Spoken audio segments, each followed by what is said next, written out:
The second studio album from the English-born singer-songwriter-musician Tom Odell, entitled Wrong Crowd, is a project that I honestly had no excitement for. Whilst I don't believe Odell is a loathsome artist, he's not exactly a memorable one. After his Brits Critics' Choice Award win in 2013, his debut album didn't exactly light the world on fire, scoring only 1 out of 5 top 10 singles, and when the lead single Magnetised off this new album only peaked at number 67, that didn't really give me much to anticipate. And ultimately, there are only glimmers to be found here, as the large part of this album is so dreary and at times melodramatic to the point where eyes will be rolling. The opening titular track reads as a young Tom Odell ready to flee the nest and live his own life despite protests from his mother and brother about his relations with people who they see as no good. A notion that despite Tom accepting, he's still going to associate with these people because why not? It's fine enough of an opening, starting off with a thudding kick drum, electric keyboard, introducing a piano, hand claps, tapping hi-hats and added electronic effects, but my gripe with this track, a common feature that's going to appear in this album, are the lyrics. There is another one of these tracks that I can't abide, the type where the lead recognises their predicament as being negative, but they just reside to it. I find this trait to be highly annoying and tiresome. Magnetised, which when I first heard the instrumentation it came off as a low rate version of Kygo's Firestorm, sparks the match into the whiny side of Odell, with him pining for someone who doesn't reciprocate his feelings, acknowledges this, yet still finds himself holding on to the smallest fragment of possibilities that she'll come around. Along with an acoustic guitar and piano, this track is the first sign of Odell's brush with the synth pop genre, and much like a lot of synth pop, the percussion washes out much of the organic instrumentation. Oh, and Odell shows that he struggles to understand basic scientific facts. Concrete is a weirdly written yet oddly appealing song about Tom willing to give up his current luxurious position and be with his lover on a bed of concrete with no sheets. Don't know how she'd feel about that prospect, mind you. I like the patient, simple bass drum beat, the sparseness and stripped back nature of the instrumentation. Background vocals are slightly corny, but I think that works to the song's advantage. The brief spurts of electric guitar add a nice touch, and the build up to the much fuller sound leading to the bridge all combine to make the best song on the album.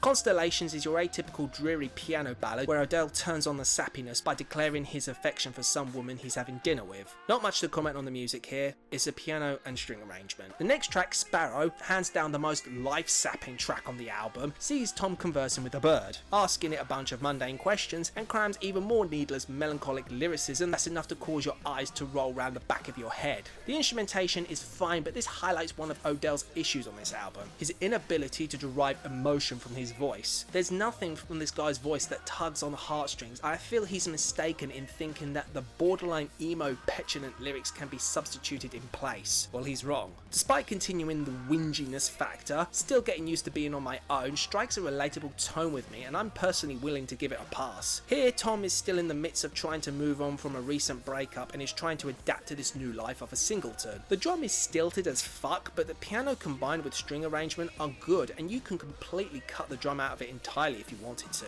The track gives off a slight Billy Joel vibe, and I'll take it. Silhouette sees Odell going nuts when he starts waking up at night, where he believes that he's being haunted by the memory of a former lover, and he keeps imagining that she's still there. It opens up with a string arrangement before the drums come in with the piano, the strings become more staccato, and everything else just comes together quite nicely. Plus, the piano actually has some life to it. Jealousy, despite its desperate attempts to be real, only further emphasises Odell's inability to be anything but unappealing. Here he tries to apologise to his woman for his insecurities, emphasised by other people's disparaging comments, and branding himself as a loser. Once again, the common theme of the instrumentation being partway decent but being let down by the petulant songwriting is apparent. There are ways of writing songs of this nature, but I struggle to buy it from the bleach blonde, zero physical imperfections from where I'm standing man-child. And again, zero emotional delivery receives zero reaction. Daddy makes no sense at all. Here the lead reminisces about his childhood, in particular his father leaving him, his sister and mother at the dead of night. Why?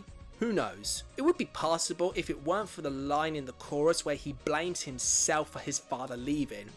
Why? Did you do something in order to bring this on?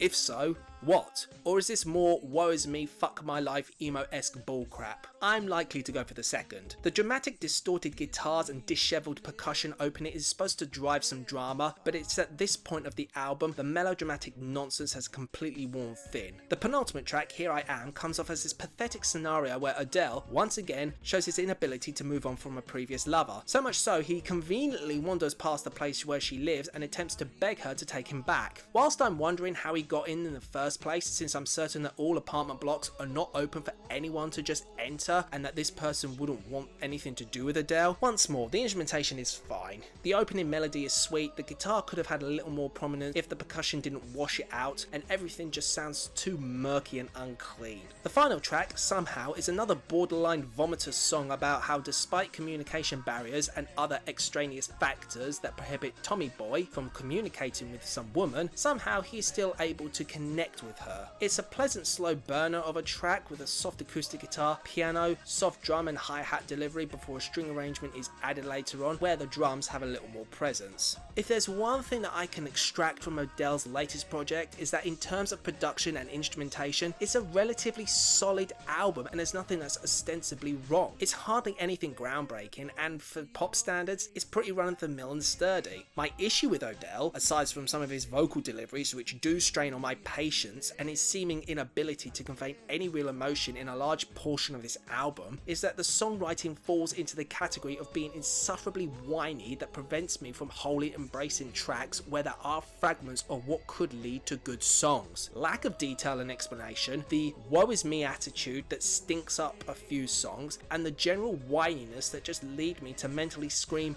get over it and move on. As much as I want to shit over the album, when all is said and done, it's an average album that I'm gonna ultimately forget, much like some of Odell's previous works. Overall, I score this album a 60 out of 100.